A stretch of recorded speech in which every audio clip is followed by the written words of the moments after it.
Salut à vous, chers téléspectateurs de Joma TV. Nous sommes dans cette spéciale au cœur du salon de l'emploi et de l'entrepreneuriat, à l'occasion bien sûr de cette 4e édition goupillée par l'Association des jeunes Guinéens de France. Nous recevons des compatriotes sur ce plateau spécial avec lesquels nous parlons de leurs projets, nous parlons de leur intégration et puis aussi nous parlons de leur facilitation, de leur retour au pays. Ces jeunes en soif ont envie de rentrer chez eux, d'apporter de leur expertise, de leurs compétences, de ce qu'ils ont appris en Europe ou en France, mais est-ce que les conditions sont réunies? Voilà autant de questions sur lesquelles on va tabler avec ces compatriotes guinéens que nous avons sur ce plateau. Je vais les laisser se présenter. Salut les gars, donc je vous laisse vous présenter mutuellement. Merci Al-Soiré et merci Joma TV de nous avoir offert cette opportunité. Moi c'est Diallo Boubacar. D'accord. Je travaille à la banque BNP Paribas. D'accord. Dans le domaine de la compliance. Ok. Je vais laisser mon ami se présenter. Et à côté de toi il y a Pelo Gontouré. Ouais. Je suis consultant chez KPMG. D'accord. Et je travaille sur des sujets de lutte contre le blanchiment et le financement. D'accord. Il y a un point commun dans vos présentations, c'est que vous êtes tous deux dans le domaine de la finance. C'est ça. C'est bien. Alors, vous avez terminé vos études universitaires ici, vous avez quitté le pays, tout s'est passé ici. Faites-nous un peu la genèse. Moi j'ai fait mes études primaires, secondaires et universitaires en Guinée. C'est à l'UCI que j'ai fait une demande d'admission dans une université publique française, notamment à Clermont-Ferrand. J'ai fait des études de droit. À la suite de mes études, je me suis réorienté en contrôle et conformité des risques juridiques et financiers. Et à la fin de mon cursus, j'ai eu l'opportunité aujourd'hui de travailler dans une banque de la place, dans le domaine du contrôle et de la compliance. Alors, même chose pour toi ou c'est tout le contraire? On a quasiment le même parcours. Et vous allez vraiment rigoler parce que lui, je l'ai croisé à Clermont-Ferrand dans le cadre des études. Et il s'est trouvé que historiquement, on avait fait quasiment les mêmes parcours à des années différentes. Parce que moi, j'ai fait mes études élémentaires et secondaires en Guinée, à Djeké d'ailleurs. Donc c'est à l'issue de ça que je suis venu en France. Et après mon premier Master 2, je suis allé à Clermont-Ferrand. On m'a dit qu'il y a un Guinéen qui est là. Et enfin, tout de suite, ça s'est accroché. Il y a une connexion qui s'est établie. Et après, on est devenu. En fait, on a poursuivi les études ensemble. Et aujourd'hui, on mijote un projet pour le pays. Et si vous voulez bien, on parlera de ce projet.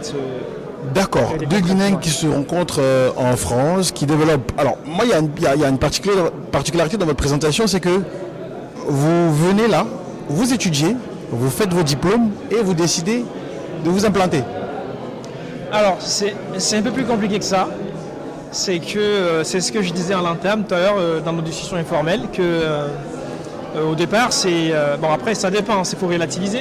Il y en a qui arrivent dans l'objectif de rester, mais nous concrètement, c'est ce qui fait aussi la conjonction de nos objectifs, de nos intérêts. Et on est arrivé dans un premier temps, c'était pour apprendre et acquérir des diplômes, et ensuite avoir de l'expérience, parce que c'est bien de rentrer chez nous, mais quand on rentre, il faut venir avec l'expérience, il faut avoir des inputs à apporter à ceux qui sont là, à l'État, parce qu'on a quand même cette obligation de reconnaissance vis-à-vis de notre pays, ne serait-ce que pour l'enseignement qu'ils nous ont garanti jusqu'à un certain niveau, et puis en raison de la nationalité aussi. Donc on est arrivé, on a appris, ensuite on a dit il faut aller à l'expérience, entrer dans le monde professionnel, savoir comment ça se passe, et in fine pouvoir apporter ça au pays. Donc Bakar... D'accord, alors vous lancez un projet commun. Comment ça s'appelle? Comment c'est né? Comment ça progresse? Alors, vous avez entendu l'historique de comment on s'est rencontrés. On a fait le même parcours et on travaille dans le même domaine. Et c'est dans les discussions, dans le métier qu'on a jugé nécessaire de travailler sur le même projet chez nous. Parce qu'aujourd'hui, tout est à refaire chez nous. Et comme mon ami Touré vient de le dire, on a un devoir de reconnaissance vis-à-vis du pays. On a été formé là, on a grandi là. Et aujourd'hui, partir chez nous, et pas forcément chercher du travail, mais en créer, partir avec une idée en tête, un projet, travailler sur place et essayer de s'en sortir. Et le projet, c'est dans le domaine de tout ce qui peut être contrôle, tout ce qui peut être dans le domaine de la formation. Et il est vaste, il n'est pas fermé, mais on travaille principalement avec le secteur bancaire, le secteur financier, et il y a certains axes qui ne sont pas forcément développés sur nous, comme sur le marché boursier, mais les banques en place font beaucoup d'activités sur lesquelles nous pouvons travailler de concert, et le secteur minier également, avec lesquels on peut travailler dans l'accompagnement et dans la formation. Donc c'est des idées qu'on a aujourd'hui, qu'on a créé. Aujourd'hui, le projet il est à 100% abouti. Et il nous reste aujourd'hui à partir chez nous et à commencer à travailler.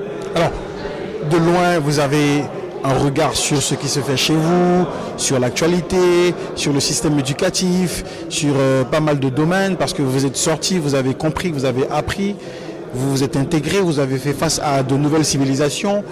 Qu'est-ce qui manque ou qu'est-ce qui reste à faire chez nous? Parce que ici, tout est fait. Et aujourd'hui, on a besoin de nos intelligences, on a besoin de nos compétences, on a besoin de nos cerveaux pour permettre au pays de se développer. Vous, en tant que jeune Guinéen, qu'est-ce qui pourrait sonner le déclic afin que vous puissiez rentrer au pays, servir la nation, servir au pays et servir ce que le pays vous a donné aussi? Il n'y a pas de fatalité en fait. Donc du coup, on a, comme il le disait tout à l'heure, les objectifs ils diffèrent. Et certains viennent dans un premier temps pour rester, finalement ils disent je reste pas, je rentre. Et nous, ça n'a jamais changé.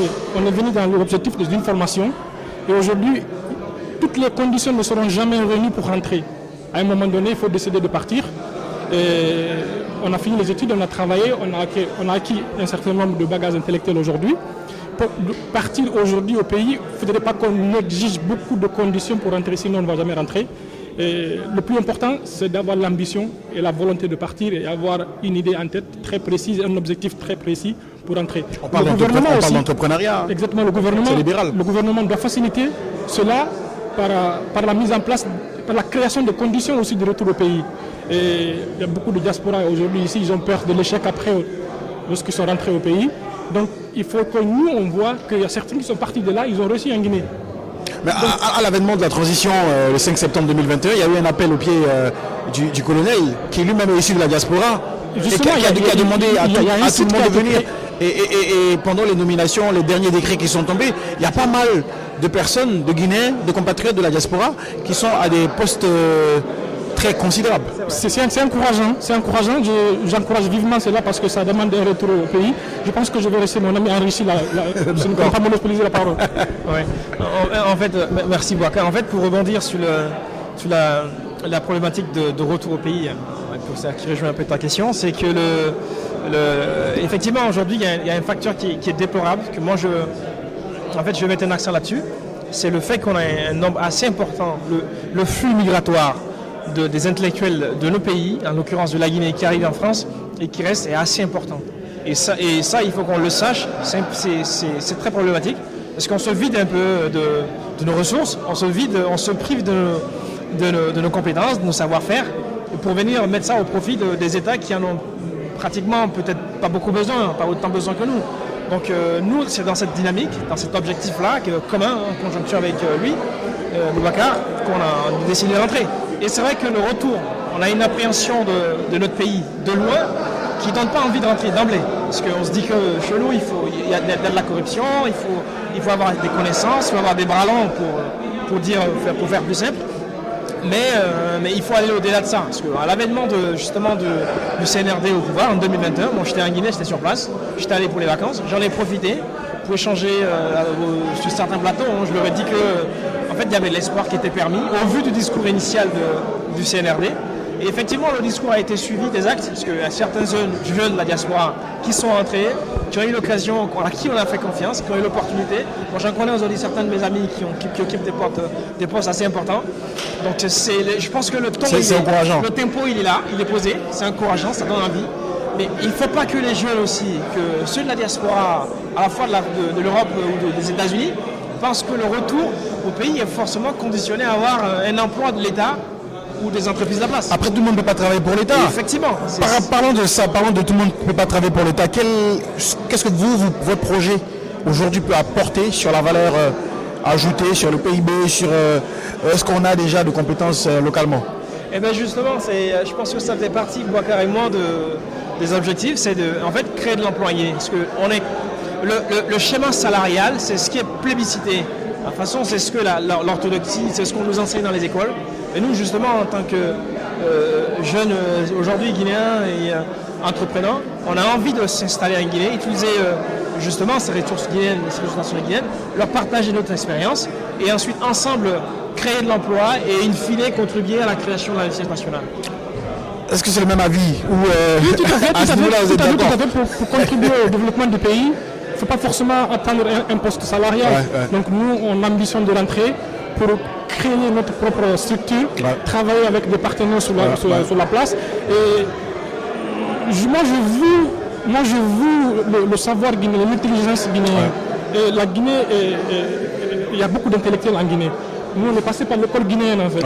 Et c'est déplorable de voir que d'année en année, nous, les aînés, on voit aisément qu'ils avaient une formation plus solide que la nôtre. Et nos jeunes, les petits frères aujourd'hui, on voit qu'il n'y a pas peut-être de transmission. Il n'y a pas de transmission aujourd'hui. Donc, il y a cette rupture. Si aujourd'hui on doit encourager vivement quelque chose en Guinée, c'est dans l'éducation. D'accord. C'est le secteur qu'il faut encourager beaucoup. Et pour moi, au-delà de notre entreprise qu'on veut implanter en Guinée, partir dans les lycées, dans les collèges pour sensibiliser, pour faire des journées portes ouvertes, pour expliquer aux jeunes c'est quoi le circuit, c'est qu'est-ce que j'ambitionnais quand j'étais jeune et aujourd'hui qu'est-ce que je veux faire. Parce que ça c'est très important de préparer les jeunes aujourd'hui et c'est très important en fait. Alors on parlait tout à l'heure de système éducatif. Notre système éducatif aujourd'hui, est-ce qu'il oublie ou pas, il est adapté quand on sait qu'aujourd'hui on étudie des filières en Europe qu'on n'a pas forcément chez nous. Quand on se retourne tout à l'heure dans le panel, on parlait d'intelligence artificielle, il faut se retourner chez nous. Est-ce que, en termes d'employabilité et de ce qu'on étudie localement, est-ce que justement le transfert de compétences ne mérite pas d'être mis en valeur, mis en accent pour que des Guinéens comme vous puissiez aller former d'autres Guinéens qui localement ont peut-être des savoirs ou ont appris sur le tard ou en se certifiant sur Google ou d'autres schémas tout à fait. Vous savez, même en France ici, il y a des formations qui sont appelées à disparaître. Donc ils anticipent dans un long ou proche terme de mettre en place des relèves par rapport à ces formations. Nous en Guinée, il y a des domaines qui ne sont pas aujourd'hui à date développés en Guinée. Mais ça va venir, je pense, et il faut encourager vivement la formation dans les métiers en fait aujourd'hui. Nous voyons que notre pays est en chantier. On en a vachement besoin et on emporte beaucoup d'expérience d'ailleurs. Donc ce transfert de compétences aussi est là. Donc il y a beaucoup de formations, je ne dirais pas théoriques chez nous aujourd'hui, qui sont appelées à être remplacées par des formations très pratiques. Ou peut-être que, question peut-être pour lui, on est trop resté focus sur les mines et on a oublié tous les autres secteurs et qui se sont développés entre-temps dans d'autres pays parce que chez nous, pour réussir, il faut être dans les mines ou être ministre ou secrétaire général.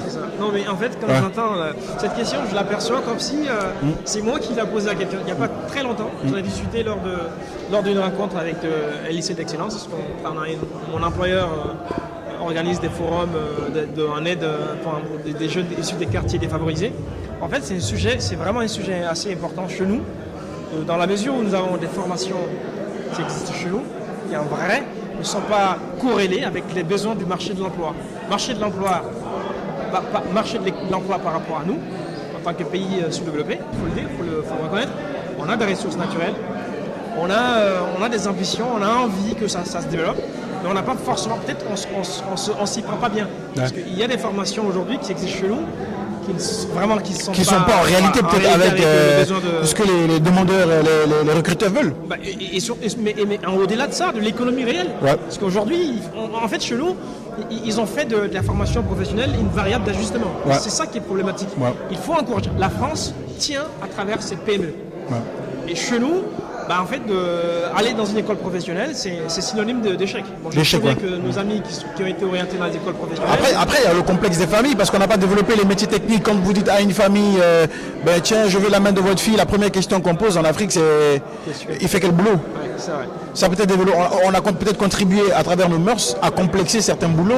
Justement, parce que chaudronnier ou éboueur ailleurs, ça paye bien. Tout à fait. Mais chaudronnier ou éboueur en Afrique ou en Guinée, c'est un peu comme si votre fille s'était trompée de casting. C'est vrai. Et c'est pourquoi il faut déconstruire justement ce mythe-là. En fait. Il faut le déconstruire parce que quelqu'un qui fait une école professionnelle, je pense que quelqu'un qui est à une école professionnelle, un CFP, qui est sorti, je prends un exemple tout bête, un plombier, il est aujourd'hui opérationnel, il peut créer sa structure, il peut servir l'État, il peut rapporter plus de richesse à notre État. Et faire du chiffre. Cette autre personne-là qui est allée dans le circuit classique, qui est allée à l'université, qui a fait les études, historiques, sociologiques, mais qui a besoin d'un salarié. Est-ce que les entreprises qui viennent en Guinée ont besoin de sociologues? Non, pour l'instant, c'est parce qu'on a ce qu'ils ont besoin. Je ne suis pas en train de dire que la sociologie, c'est une erreur.